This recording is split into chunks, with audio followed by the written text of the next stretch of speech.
विराजमान परम पूज्य शरद तथा परम पूज्य अम्माना युगल चरणों में मारा सदैव दंडवत प्रणाम तथा અત્રે विराजमान परम पूज्य डॉक्टर श्री वागेश बाबा तथा वौजीना युगल चरणों में मारा दंडवत प्रणाम અને બિરાજમાન પરમ પૂજ્ય વેદાંત રાજા તથા સિદ્ધાંત રાજાના ચરણોમાં પણ મારા દંડવત પ્રણામ. ઉપસ્થિત સર્વ વૈષ્ણવોને મારા ભગવત સ્મરણ. આજના સત્સંગની શરૂઆત આપણે સૌ પ્રથમ મંગલાચરણથી આપણે કરી આપણા સત્સંગનો ક્રમ ચાલુ કરીશું. સૌ પ્રથમ મંગલાચરણ માટે હું મીનાબેન ચોકસી અમદાવાદથી મંગલાચરણનું ગાન કરશે. એ લાઈન પર જોડાશે. મીનાબેન ચોકસી.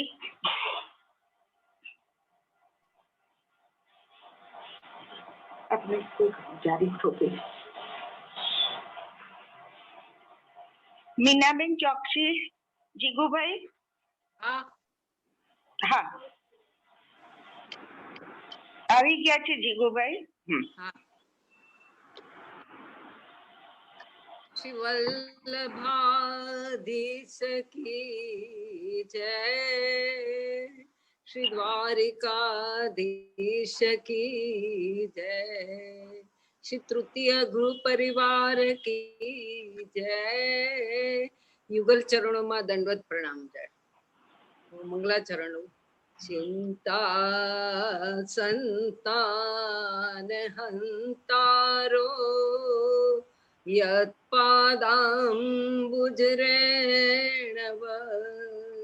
स्वीयानां तान्निजाचार्यान् प्रणमामि मुहुर्मुहुः. यदनुग्रहतो जन्तु सर्वदुःखातिगो भवेत् तमहं सर्वदा वन्दे श्रीमद्वल्लभनन्दनम्.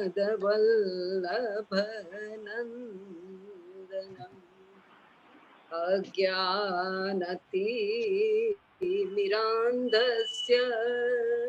ज्ञानाञ्जनशलाकया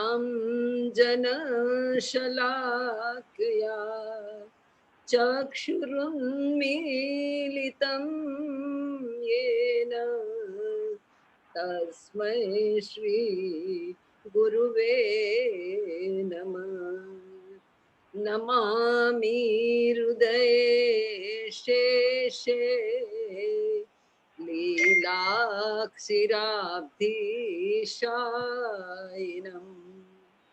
लक्ष्मी सहस्रलीलाभि सेव्यमानं कलानिधिम्. चतुर्भिश्च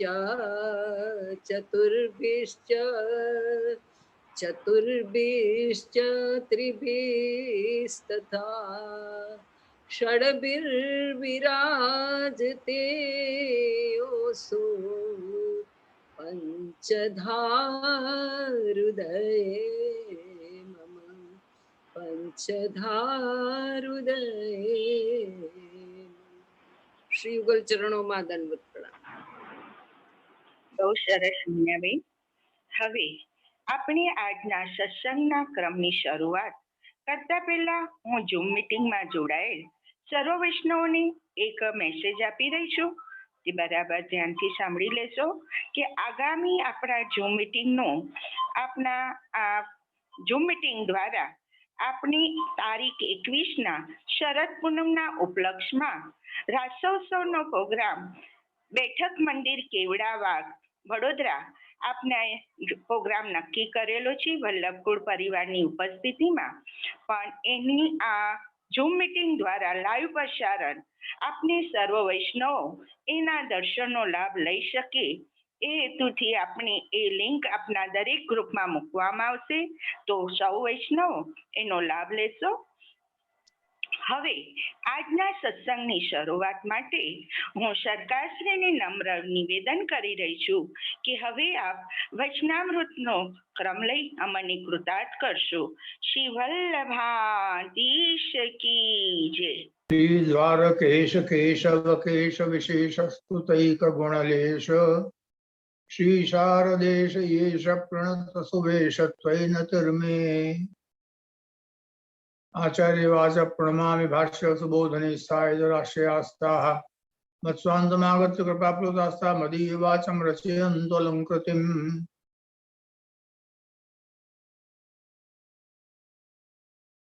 मेरे पास आज प्रश्न जो आए हैं वो 3 प्रकार से आए हैं. उनमें से मैं जो शॉर्ट में कहने का है वो मैं समझा रहा हूं. पहले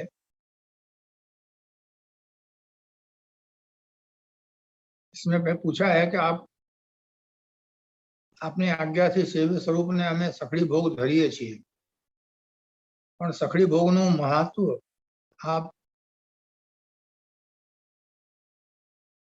પાસેથી જાણવા માટે વિનંતી કરીએ છીએ.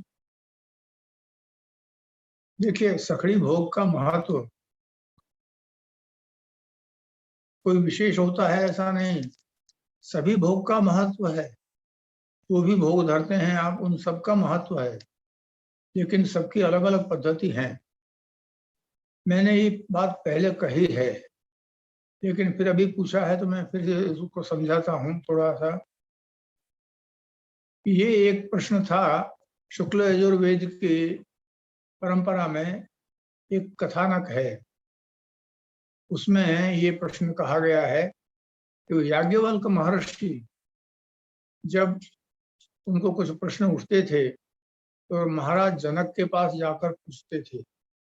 महाराज जनक शास्त्र के ज्ञान में, तत्व के, ब्रह्म तत्व के ज्ञान में, सब में बहुत ही उत्तम पक्ष के व्यक्ति थे और उनसे महर्षि लोग उनके संदेहों को दूर करते थे. इसलिए याज्ञवल्क्य महर्षि ने वहाँ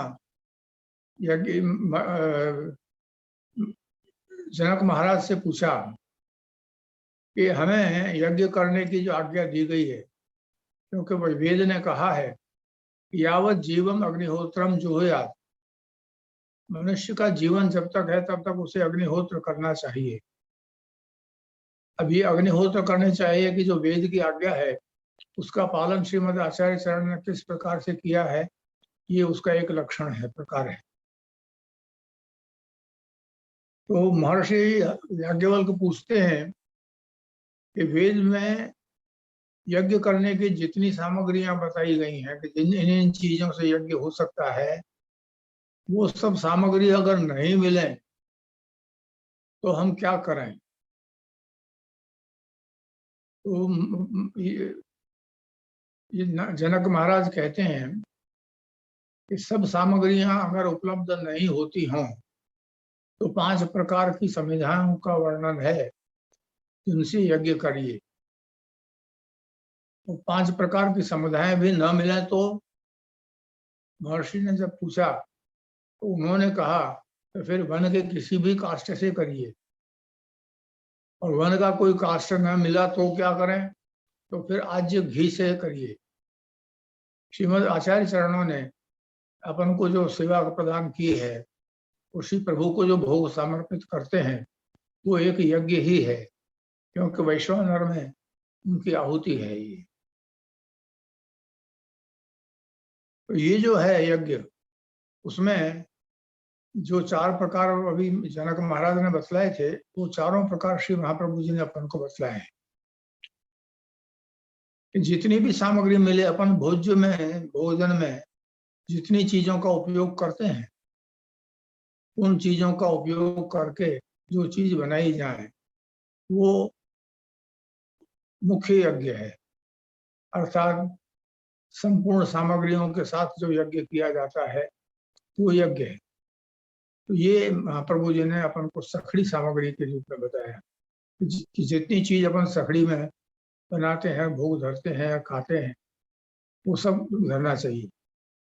क्योंकि वास्तव में भोग धरे बिना जो खाते हैं वो अपने ही पापों को भोक्षण करते हैं।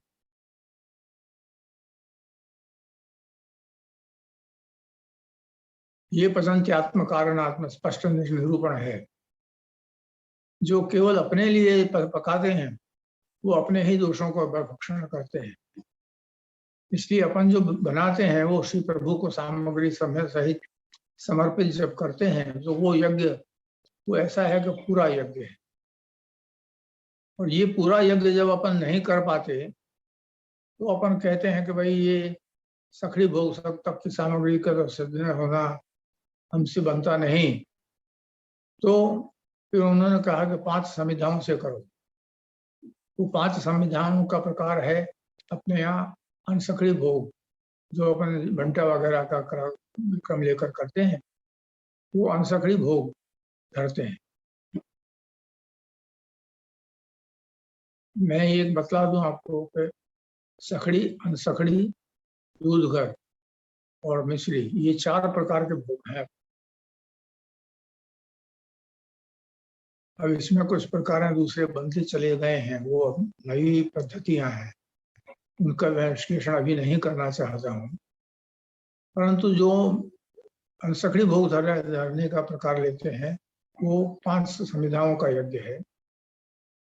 और जब कोई 5 संविधाएं न मिले तो जो यज्ञ करते हैं वह वन के काष्ठ से, कोई भी लकड़ी से हवन करना है, वो अपन दूधघर, मिश्री, दूधघर और ये फल फूल, सूखे फल और ताजा फल, हर प्रकार से जो धरते हैं वो 5 वन के काष्ठ के रूप में है।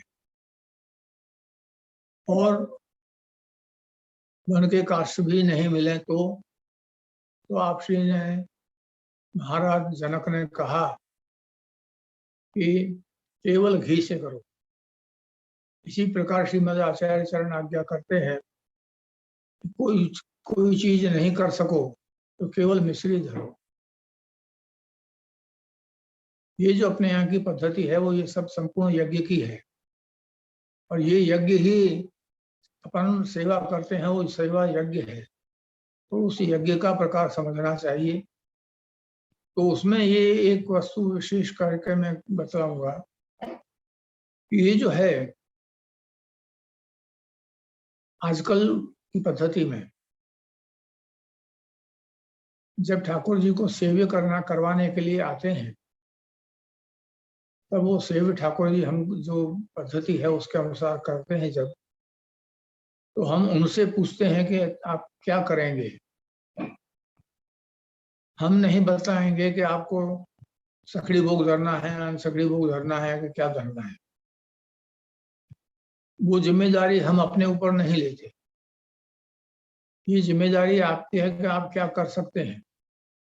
क्योंकि सेवा में जो सबसे पहले शामिल होते हैं, जिनको भक्ति मार्ग की पद्धतियों का ज्ञान नहीं होता, उनके लिए सबसे कम जो प्रकार है वो होता है कि केवल मिश्री धरें, जो कि है केवल यज्ञ करें, हवन करें या हवन घी से हवन करें। तो ये जो प्रकार है वो सबसे कम जिनको ज्ञान है भक्ति के प्रकार का, समझ नहीं है कि क्या क्या हो सकता है, कैसी सेवा का प्रकार होता है। क्योंकि सेवा के प्रकार में आचार्यों ने आयुर्वेद का भी ध्यान रखा है, ऋतुओं का ध्यान रखा है, सभी प्रकार से उसको संपन्न बनाया है। इसलिए उन चीजों का जब ध्यान नहीं होता और कौन से समय में कौन से वस्त्र धराने, कौन से समय में कौन सी चीज आनी चाहिए, ये जब ध्यान नहीं होता तो वो केवल सूक्ष्म प्रकार है, इसलिए केवल मिश्री धरें। और चित्र स्वरूप की सेवा करें तो केवल ज्यादा प्रकार का बनना उसमें वो नहीं आए। चित्र स्वरूप की सेवा जो है वो भी प्रारंभ के लिए है, परंतु होता अपने यहाँ यही है कि जीवन भर चित्र सेवा ही करते रहते हैं तो आगे बढ़ते नहीं है, वो उसी कक्षा में रहे आते हैं। ठीक है, भगवत सेवा करते हैं वो अच्छी बात है, और उतना जितना वो कर सकते हैं वो करना चाहिए। सेवा को भार समझकर नहीं करना चाहिए। भार समझकर अगर सेवा की जाती है तो वो भगवान स्वीकार ही नहीं करते। प्रसन्नता से जो आप करेंगे उसको स्वीकार करेंगे, और आप उसको निवेदन करेंगे वो स्वीकार करेंगे। ठाकुर जी के सामने भोग रख दिया और धर दिया, क्या अपन विनती नहीं करें कि आप अरोगे ऐसे, आप स्वीकार करें ऐसे, तो वो स्वीकार नहीं करते। ये तो एक व्यावहारिक बात है। महाप्रभु जी ने जो सेवा बतलाई है उसमें सभी प्रकार आ गए हैं, ये चारों। उन चारों प्रकार के जहां तक अपन जो कर सकते हैं, अगर खाली मिश्री धर सकते हैं तो मिश्री धरें, और सारी जिंदगी मिश्री ही धरें, ये बात भी गलत है। अपन को आगे बढ़ना चाहिए। सेवा जो है वो गतिमती है, आगे बढ़ती है, एक ही स्थान पर स्थगित नहीं होती है। केवल लिखित पाठक नहीं है अपन लोग, जो लिखा हुआ है बांध लिया, परंतु नहीं, अपने समझ में समाना चाहिए कि शीतकाल है तो अपन ने गर्म वस्त्र धराए हैं, रुई के वस्त्र धराए हैं, तो शीतकाल है तो धराए हैं तो ठीक है, और गर्मी है तो वो ठीक नहीं है। इन सब चीजों का अनुभव और इस चीज की जानकारी जब हो जाती है तब आगे बढ़ना चाहिए। अपन लोग ऐसा करते हैं तो ऋतु के अनुसार देश की भी समस्या होती है। जैसे कि यहाँ जब उष्णकाल होता है और वहाँ अगर अमेरिका में और वहाँ विदेशों में सेवा करते हैं अपन, तो पुस्तक में लिखा हुआ देख लिया कि अपन ने सूती वस्त्र, झीने वस्त्र धारण कराना है। वहाँ ठंड पड़ रही है तो उसमें वो झीने वस्त्र नहीं आएंगे, तो आएंगे तो वो ऋतु के अनुसार आएंगे। जैसी ऋतु है, जैसा अपन पहन रहे हैं उस तरह से उनको धारण कराना है। अपनी जो है अनुभूति उस सेवा में ये होनी चाहिए। इस तरह का जब ज्ञान होता है तब संपूर्ण सेवा के क्रमों को समझ पाता है जीव। तो वैष्णव उतना समझ ले तो संपूर्ण रूप से वैष्णवता में आगे बढ़ जाता है, अच्छी तरह से सेवा कर सकता है। तो ये जो प्रकार है आचार्यों ने समझाया तो है, परंतु इसको समझने में आजकल बहुत परिवर्तन हो चुका है। जैसे कि आगे और एक प्रश्न आ रहा है, उसमें मैं उस चीज को समझाऊंगा। तो ये जो है सखड़ी का महत्व, यानी संपूर्ण यज्ञ कर सकते हैं।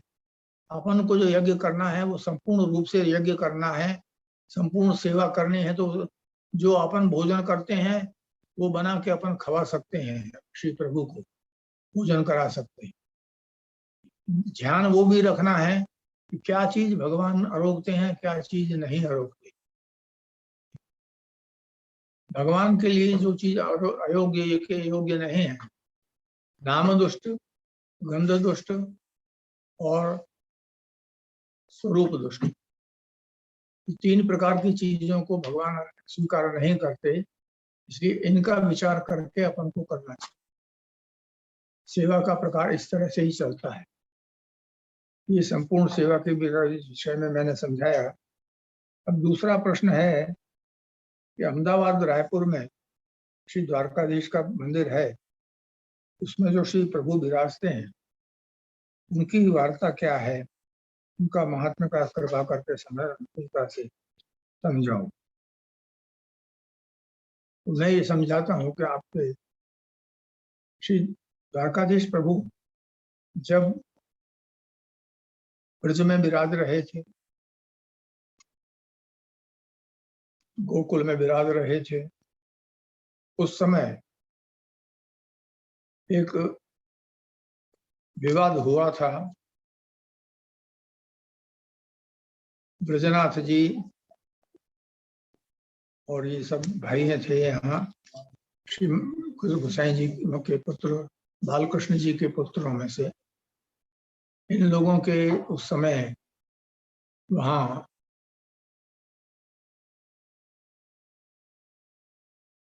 घर की व्यवस्था में कौन आए ये होता है, क्योंकि श्री द्वारकेश जी जो श्री बालकृष्ण जी के पुत्र थे बड़े, उनके बाद श्री उनके पुत्र गिरधर जी आए।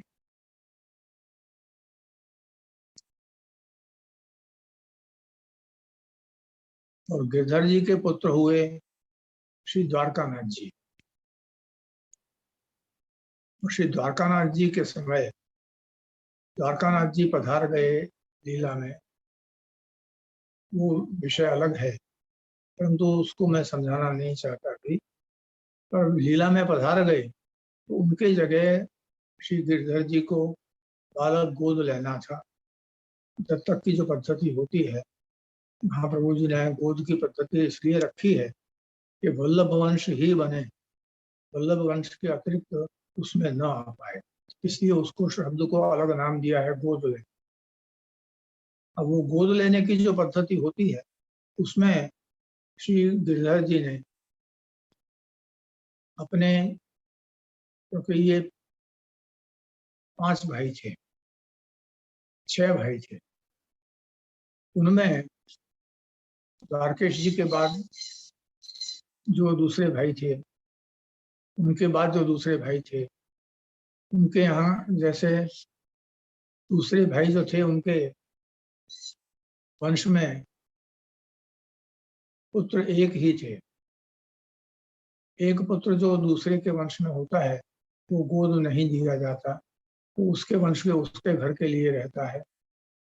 दूसरे वंश में दूसरे होते हैं तो उनको लिया जाता है। इसलिए द्वारकेश जी ने, गिरधर जी ने उनके जो तीसरे भाई थे उनके पुत्र को गोद लिया, जिनका नाम श्री ब्रजभूषण जी था, उनको गोद लिया। इसके ऊपर चौथे भाई जो थे उनके पुत्र ने विवाद किया कि मैं इससे बड़ा हूं, मुझे क्यों नहीं लिया। तो गिरधर जी ने कहा कि मेरे बाद दूसरे नंबर के भाई थे, दूसरे नंबर के भाई का गोद आने लायक पुत्र नहीं, तो मैंने तीसरे भाई का लिया है। मैंने पद्धति के हिसाब से, शास्त्र की पद्धति से लिया है। तो इस पे वो विवाद हो गया और उनको कुछ बुरा लगा, तो उन्होंने उस समय उस उपद्रवकारी व्यक्तियों को लेकर द्वारकाधीश प्रभु को का अपहरण कर लिया। ये औरंगजेब बादशाह के समय की बात है। और उस समय औरंगजेब के पास ये विजराय जी जो थे उन्होंने अपना संपर्क बना लिया था, इसलिए बादशाह के लिए वो उस बल पर चल रहे थे। तो उस समय जब द्वारकाधीश प्रभु को वहां अपहरण करके ले गए, तब उस समय द्वारकाधीश प्रभु के स्थान पर कौस्तुभ की सेवा की गई, कौस्तुभ मणि की। कौस्तुभ मणि का स्वरूप जो है, आचार्य ऋषि ने जो बालकृष्ण जी को प्रदान किए थे स्वरूप, उनमें से ये जो द्वारकाधीश प्रभु का स्वरूप है, जिनको अभी अहमदाबाद में विराजमान किए गए हैं, ये वो कौस्तुभ का स्वरूप है जिनकी सेवा द्वारकाधीश प्रभु के पधार जाने के बाद उनके स्थान पर हुई थी। ये कौस्तुभ मणि के स्वरूप कहे जाते हैं। मैंने द्वारकेशाष्टकम में इन सब चीजों के, सब स्वरूपों के वर्णन किए हैं। वो प्रस्ताव बहुत लंबा चौड़ा है, उसको मैं पूरा यहाँ समझाने के तैयार नहीं, क्योंकि समय कम होता है और प्रश्न ज्यादा होते हैं। इसलिए इतना ही मैं कहता हूँ कि ये कौस्तुभ मणि का स्वरूप कहा जाता है और कौस्तुभ मणि के रूप में इनकी सेवा होती है। ये स्वरूप कालांतर में जब द्वारकाधीश प्रभु पाछे वापस पधार गए अपने यहाँ, औरंगजेब की पुत्री के द्वारा, मेहरुन्निसा द्वारा, वापस से जो गंगा बेटी जी जो थे उनके धरती पे, उनने यानी उनसे सलाह लेकर, उनसे उनका दबाव लेकर द्वारकाधीश प्रभु के स्वरूप को वापस प्राप्त किया। अब उस समय बालकृष्ण जी के वहां जब 6 भाइयों का जो बंटवारा हुआ, गोसाई जी जो कर रहे थे, तो श्री बालकृष्ण जी को यदुनाथ जी को देने की बात की थी, परंतु यदुनाथ जी ने मना कर दिया कि मैं ये ग्रहण नहीं करूंगा, ये छोटे स्वरूप है। उनका छोटे स्वरूप का कहने का मतलब ये दूसरा था। श्री गोकुलनाथ जी के यहाँ के धोल में, कीर्तनों में ये वर्णन किया गया है कि द्वारकेश प्रभु की सेवा और ये सब जो 7 स्वरूप अलग अलग भाइयों को दिए गए, उनकी सेवा के पहले जो भाई जो गोसाई जी के समय में सेवा करते थे जिनकी, उनको ही प्रदान किया गया। जैसे कि श्री गोसाई जी उस समय श्री गोवर्धन धर श्रीनाथ जी के श्रृंगार करते थे, तो ये गोकुलनाथ जी के श्रृंगार गोकुलनाथ जी करते थे। गिरधर जी जो बड़े पुत्र थे वो ही मथुराधीश के श्रृंगार करते थे। द्वारकाधीश के श्रृंगार तृतीय पुत्र बालकृष्ण जी करते थे। यदुनाथ जी श्री नवनीत लाल के श्रृंगार करते थे और फिर घनश्याम जी बालकृष्ण मदन मोहन जी के श्रृंगार करते थे। तो जिनको जो जो स्वरूप के श्रृंगार करते थे वो दिए गए, पर यदुनाथ जी को नवनीत लाल का स्वरूप प्रदान नहीं हुआ। वो श्री महाप्रभु गोसाई जी की एक मजबूरी थी। श्री नवनीत लाल का स्वरूप जो है वो श्रीनाथ जी के यहाँ राधिका जी के स्वरूप में विराजमान रहता है। वहाँ वो भावना उनकी है, तो श्री गोवर्धन धर को और उनके स्वामिनी जी को पृथक नहीं किया जा सकता। इसलिए श्री गोसाई जी ने ये आज्ञा दी कि तुम दूसरे स्वरूप लो जो अपनी परंपरा के हैं। कृष्ण जी महाप्रभु जी के पूर्वजों के समय से विराजमान थे, तो वो उनके परंपरा के स्वरूप थे, जैसे मदन मोहन जी थे। इसलिए वो स्वरूप दिए, परंतु वो उन्होंने स्वीकार नहीं किए। तो महाप्रभु जी गोसाई जी ने उनसे कहा कि तुम महाराज हो, यानी जिद हो गई है, समझ नहीं पा रहे हो। तो ये चीज जो मैं समझा रहा हूँ, उस कारण से यदुनाथ जी के पास बालकृष्ण जी नहीं पधारे, और जब नहीं पधारे तो बालकृष्ण जी ने श्री गोसाई जी से ये विनती की कि मेरे पास बड़े स्वरूप हैं, तो छोटे स्वरूप अगर पलना आदि में, हिंडोरा आदि में बदलाने के लिए मुझे प्राप्त होता है तो सबको अनुकूल होगा। बड़े बड़े स्वरूपों को हिंडोरा में या पलने में हमेशा पधराना बहुत मुश्किल होता है, इसलिए आपको वो बालकृष्ण जी का स्वरूप ही प्रदान किया। बाद में बालकृष्ण जी को मांगने के लिए ये भी कहा कि जब अगर यदुनाथ जी का परिवार इनको मांगे तो इनको दे दें। तो उसके बाद बालकृष्ण जी ने एक बार द्वारकेश जी के परंपरा में ये उनसे मांग की यदुनाथ जी के पुत्र ने, तो उनको उस समय पधरा दिए, 1 वर्ष वहां विराजे। परंतु फिर स्वरूप ने आज्ञा की कि मुझे यहाँ पसंद नहीं आ रहा है, मुझे वापस ले जाओ। तब यदुनाथ जी के पुत्र उनको लेकर वापस आए और उनको वापस द्वारकाधीश प्रभु के साथ पधरा दिए। फिर वापस ये जब ब्रजराज जी का जो कांड हुआ है, तो जब द्वारकाधीश प्रभु को वापस पधराए औरंगजेब के वहां से परवाना लेकर, तब औरंगजेब से उन्होंने कहा कि इनके पास छोटा स्वरूप जो है वो मुझे दिवा दो। तो वो बालकृष्ण जी को देने की बात थी। तो उस समय क्योंकि जब द्वारकाधीश को इस तरह से जबरदस्ती उठा कर ले गए, तो क्रोधवश परंपरा के जो लोग वहाँ विद्यमान थे उन लोगों ने कहा कि नहीं, हम अभी नहीं पधराएंगे, पीछे देंगे। तो वो सबको लेकर के और राजस्थान की ओर चले गए। राजस्थान जाने के पूर्व में वो अहमदाबाद, जो राजनगर कहा जाता था, वहां पर रुके और वहां स्वरूप को पधरा कर गुप्त रूप से सेवा प्रारंभ की। और वहां जब स्वरूप सेवा विराज रहे थे, तब ये जो श्री द्वारकाधीश जो अहमदाबाद में विराज रहे हैं, ये स्वरूप जिनको मैंने श्री कौस्तुभ का स्वरूप समझाया है आपको, वो कौस्तुभ का स्वरूप जो था उनमें श्री बालकृष्ण जी के सभी पुत्र द्वारकाधीश प्रभु के श्रृंगार सीखने के लिए इनके श्रृंगार किया करते थे। वो स्वरूप आज वहाँ विद्यमान है। वो स्वरूप वास्तव में पहले काकरोली में जो संग ही विराजता था, और वो यहाँ जब अहमदाबाद आने का हुआ पुनः, और ये स्वरूप अपने संग रहते थे। आपके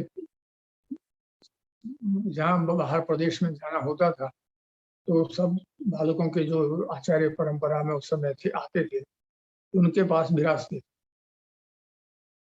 और यहाँ जब बड़ौदा में निवास शुरू हुआ तब ये स्वरूप सबसे पहले यहाँ विराज बड़ौदा में। बड़ौदा में विराजने के बाद वो स्वरूप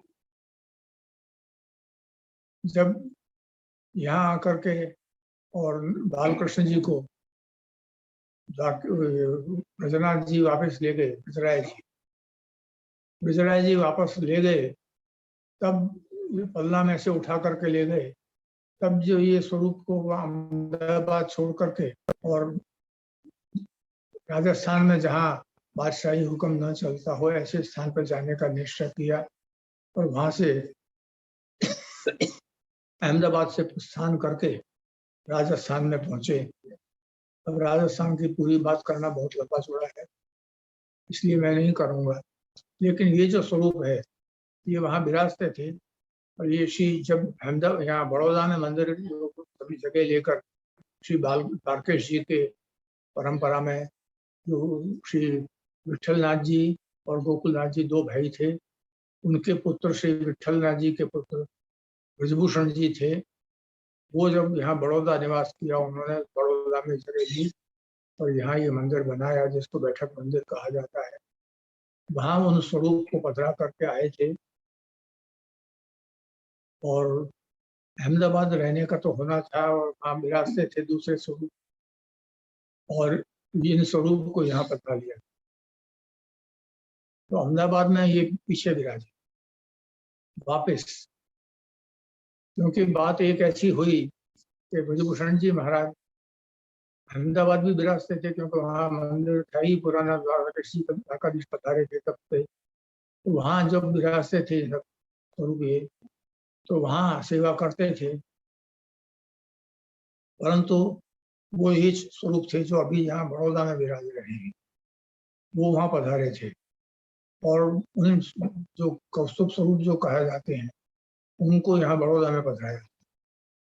और ये उसके बाद जब ऐसी परिस्थिति बनी कि ब्रजभूषण जी महाराज अहमदाबाद विराज रहे थे और रामनवमी का समय, तो रामनवमी के समय में श्री प्रभु को पंचामृत भी होते हैं, क्योंकि श्री द्वारकाधीश प्रभु जब महारानी कौशल्या के पास विराजते थे वशिष्ठ मुनि के आश्रम, तब पंचामृत राम के जन्म पर हुआ था। इसलिए द्वारकेश प्रभु को राम जन्म पर भी पंचामृत होता था। इसलिए और स्थानों में पंचामृत रामनवमी को प्राय नहीं होते थे, और होते थे तो अंदर ही होते थे। तो वो हाँ ब्रजराय जी महाराज थे, वो सेवा करते थे। तो उन्होंने ये ब्रजभूषण जी महाराज ने आज्ञा मांगी कि मैं अभी बड़ौदा जाके सेवा करके आता हूँ, यहाँ मैं सेवा करने अभी नहीं आ पाऊंगा, क्योंकि मेरे वहाँ स्वामी स्वरूप का इसमें मुख्य श्रृंगार का प्रकार अवस्था है। तो उन्होंने कहा, ताना दिया, यहाँ तुम्हारे कौन से निधि स्वरूप विराज रहे हैं जो तुम वहां जाओगे। ये बात उनको चुभ गई, तो रातों रात वो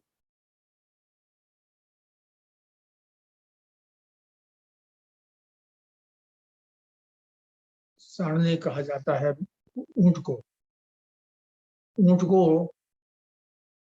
पर ठाकुर जी को पधरा कर बड़ौदा से अहमदाबाद ले गए, और यहाँ वो अहमदाबाद वाले ठाकुर जी यहाँ पर। इसके कारण मैं तो कह दिया उन्होंने, निधि स्वरूप मेरे विराज रहे, इसलिए मुझे जाना है। तभी स्वरूप वहां पधारे अहमदाबाद, और तब से वहां विराज रहे। यहाँ बड़ौदा का स्वरूप भी नहीं, वैसे ही उनके समीप जो जिसको कहते हैं हम तपेली में विराजने वाले ठाकुर जी, जो घर में प्रदेश पर जब भ्रमण करते हैं और साथ में जो विराजते हैं वो स्वरूप, तो उनको बड़ौदा में पधराया और उनको अहमदाबाद पधराया। ये उनकी खास जो स्थिति है वो मैंने संक्षेप में समझा दी है। अब इसके बाद एक प्रश्न है इनका, श्री गिरधर जी के वचनामृत में लिखा है, 4 युगों का वर्णन किया है उन्होंने, चतुर्युग का। तो सतयुग में पुरुष लोग जो थे वो 21 हाथ लंबे हुआ करते थे, और उनके हड्डी तक उनके प्राण रहते थे। त्रेता युग में मनुष्य का प्रमाण 14 हाथ लंबे हो रह गया और मांसगतिक प्राण हो गए। द्वापर युग में पुरुष का प्रमाण 7 हाथ लंबा हुआ और चर्मगतिक प्रमाण हुआ। कलयुग में पुरुष का प्रमाण 3 हाथ लंबा हुआ और कंठगतिक प्राण हुए। अब इसमें ये कहना पूछना है इनका कि हाड़ तक प्रमाण, मांस तक प्रमाण, चर्मगति प्रमाण, कंठगति प्रमाण से क्या मतलब? यानी सतयुग में मनुष्य के शरीर में जो प्राण का निवास था वो अस्थिगत होता था, इसलिए तो जो महर्षिगण समाधि लगाकर बैठते थे और उनके वर्णन में आता है कि प्राणा यस्रुषेरते, प्राण जो है अस्थि में विद्यमान है उनके। शरीर तो बिल्कुल ग्रीर्ण हो गया है, एकदम वो हो चुका है, लेकिन प्राण उनके उनकी अस्थि में विद्यमान है, इसलिए वो चल फिर रहे हैं, सब कर रहे हैं। ये जो है इस प्रकार से यहाँ हाड़ तक प्रमाण का प्रकार है। उसके बाद वो मानसिक गति, मांस की गति तक रह गया। अपनी जो मांस मज्जा है उसमें वो प्राण का निवास होने लगा। उसके बाद चर्म गति में हुआ, चमड़े में, चमड़ी के शरीर से। और कलयुग में पुरुष का प्रमाण हाथ 3 रह गया और कंठगति प्राण हुआ। इसीलिए तो आजकल लोग गला दबा के मार देते हैं। तो ये सीधी सी बात जो मत में कही गई है कि वास्तविक है, और इस चीज को कहते हैं। आप ये समझेंगे कि 21 हाथ के कैसे हैं, 14 हाथ के कैसे हैं, 7 हाथ लंबे कैसे हैं। ऐसे सूरज कुंड है उत्तर भारत में, ऊपर जाने के लिए जब जाते हैं पहाड़ों की गति में, ऊपर के जहाँ से स्वर्ग की सीढ़ी चलती है वहां पधार जाने पर एक सूरज कुंड आता है। सूरज कुंड में आज भी इतनी लंबी हड्डियों के अवशेष पड़े हुए हैं जो 12 हाथ, 14 हाथ, 21 हाथ लंबे हैं। ऐसे 150 अंश वहां पड़े हुए हैं। अब कितने रहे होंगे पता नहीं, हमने जब सुना था तब 150 के करीब थे। फिर बाद में प्रमाणों के लिए, परीक्षणों के लिए वहाँ से कई स्थानों में गए होंगे, तो अब वहाँ कितने पता नहीं। लेकिन ये जो बात है वो केवल बात कहने की बात नहीं पर तथ्य है, इतने लंबे हैं। अभी भी महाराज युधिष्ठिर का कवच और उनके किरीट विद्यमान है, जो एक शिवालय में इंदौर के होलकर महाराज ने भेंट किए। तो वो जो उनका जो किरीट है वो इतना बड़ा है तो उसे 2 आदमी उठा नहीं सकते। तो महाराज युधिष्ठिर कितने लंबे होंगे और कितने बड़े होंगे इसका ज्ञान अपन उस किरीट से कर सकते। उस किरीट को त्र्यंबकेश्वर में लगाया जाता है और वर्ष में एक बार घर आते हैं, परंतु भगवत कृपा से तो वो उसके दर्शन करने का हम लोगों को सौभाग्य मिला। हमारे पिताश्री ने उनको दर्शन करके बताया था और समझाया था, तो वहाँ हमने उनके दर्शन भी किए किरीट के, और पिता पुत्र चरण के संग वहाँ गए थे हम। तो ये चीज हमने प्रत्यक्ष देखी है कि वो किरीट कितना बड़ा है, अपने मनुष्य के कपाल पर धरने का तो है नहीं। तो युधिष्ठिर का स्वरूप कितना लंबा चौड़ा होगा ये देख सकते हैं अपन उसकी कल्पना से। जैसे महाराणा प्रताप का कवच और तलवार और ये जो भाला है उसको एक व्यक्ति उठा नहीं सकता, उसके लिए 3-4 व्यक्ति चाहिए।